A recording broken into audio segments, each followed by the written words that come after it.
মাত্র ১০০ টাকা খরচ করে রেস্টুরেন্টের মতো ৫০০ টাকার পিৎজা কিন্তু ঘরে তৈরি করে নেওয়া যায়। ছোট থেকে বড় সবাই খুবই পছন্দ করবে, আর স্বাদে কিন্তু কোনো অংশেই কম হবে না বাইরের নামি-দামি পিৎজার দোকানের থেকেও। তো এটা তৈরি করে নেওয়া খুবই সহজ, আর বাসায় থাকা কিছু সবজি দিয়েই কিন্তু আপনি তৈরি করে নিতে পারবেন দারুণ মজার লোভনীয় পিৎজাটি। আর আমি এর জন্য নিয়েছি ১ কাপ ময়দা। ১ কাপ ময়দার সাথে আমি এখানে নিয়েছি ১ টেবিল চামচ গুঁড়া দুধ। আমি ১ টেবিল চামচের সামান্য কম নিয়েছি ইস্ট, পরিমাণ মতো দিয়ে দিলাম লবণ, আর দিয়ে দিলাম ১ টেবিল চামচ চিনি। এবার ১.৫ টেবিল চামচ দিয়ে দিলাম রেগুলার সয়াবিন তেল। দেওয়ার পর হাতের সাহায্যে একটু মেখে নিব। একটু মিশিয়ে নেওয়ার পরে আমি এখানে উষ্ণ গরম পানিটা দিয়ে একটু একটা ডো তৈরি করে নিব। ঠিক রুটি তৈরির যেমন ডো তৈরি করে নিতে হয়, ঠিক তেমনই হাতের সাহায্যে এভাবে একটা স্মুথ ডো তৈরি করে নিতে হবে। তারপর এটা ঢেকে দিয়ে রেখে দিব কিছু সময়ের জন্য। এক সাইডে এটা রেখে দেওয়ার পরে আমি এখানে সবজির জন্য ১ কাপ নিয়েছি এখানে পানি। তারপর পানিতে বলক চলে আসলে আমি এখানে পছন্দ মতো সবজি নিয়েছি। আমি এখানে গাজর আর ফুলকপি নিয়েছি। চাইলে আপনারা এখানে ব্রোকলি কিংবা আপনাদের পছন্দ মতো যে কোনো সবজি অ্যাড করতে পারেন। সবজির পানিটা শুকিয়ে গেছে, আর আমার সবজিও কিন্তু খুব ভালোভাবে সেদ্ধ হয়ে গেছে। আমি এবার অন্য একটি পাত্রে এখানে নিয়ে নিলাম বাটার। বাটারটা দেওয়ার পরে আমি এখানে দিয়েছি রসুন কুচি, সাথে দিয়ে দিলাম সামান্য আদা বাটা। চাইলে এখানে আদা কুচিও ব্যবহার করতে পারেন। তারপর দিয়ে একটু নাড়াচাড়া করে নেব।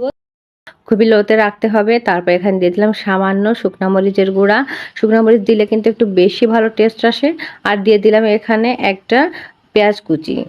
তারপরে একটু ভেজে নিব, একটু নরম হয়ে আসা পর্যন্ত ভেজে নিব, বেশি কিন্তু ভাজা যাবে না। তারপর স্বাদ মতো দিয়ে দিলাম লবণ, সামান্য পরিমাণে লবণ দিতে হবে কিন্তু। এবার আমি এই পর্যায়ে দিয়ে দিলাম একটু গোলমরিচের গুঁড়া।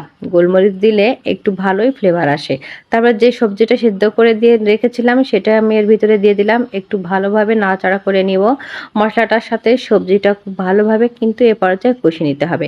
আমার সবজিটা খুব ভালোভাবে কষিয়ে নেওয়া হয়ে গেছে।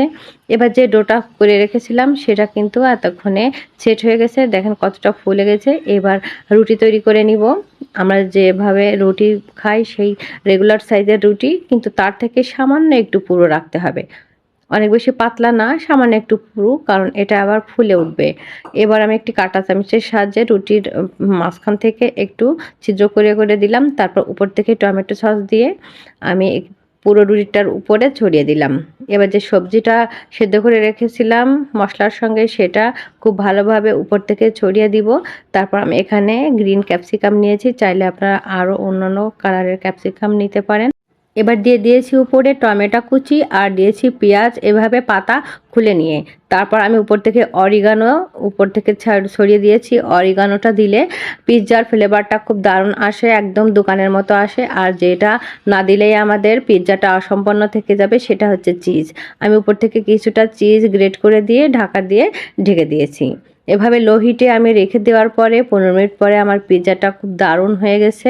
দেখে বুঝতে পারছেন ঘরোয়া কিছু সবজি দিয়েই কত সিম্পলভাবেই পিৎজা তৈরি করে বাচ্চাদের কিন্তু খুশি করে নেওয়া যায়। আর এটা কিন্তু খুবই লোভনীয় হয়। রেসিপিটা ভালো লাগলে পেজ ফলো করতে ভুলবেন না। আল্লাহ হাফেজ।